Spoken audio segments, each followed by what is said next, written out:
ایک اندھا آدمی کسی عمارت کے پاس بیٹھا تھا اور پاس ایک بورڈ رکھا تھا جس پہ لکھا تھا،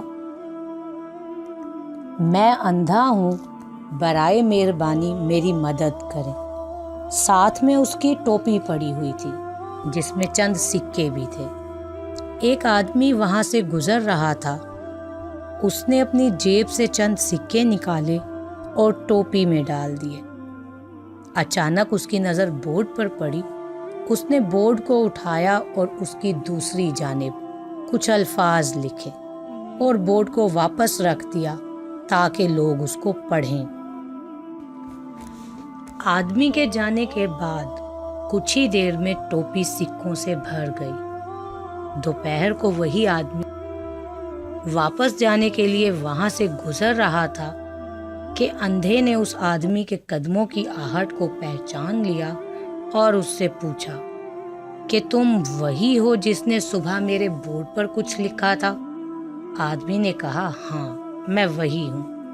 اندھے نے پوچھا، تم نے ایسا کیا لکھا تھا کہ کچھ ہی دیر میں میری ٹوپی سکوں سے بھر گئی جو کہ سارا دن نہ بھرتی تھی؟ آدمی بولا، میں نے صرف سچ لکھا، لیکن جس انداز میں تم نے لکھوایا تھا اس سے تھوڑا مختلف تھا۔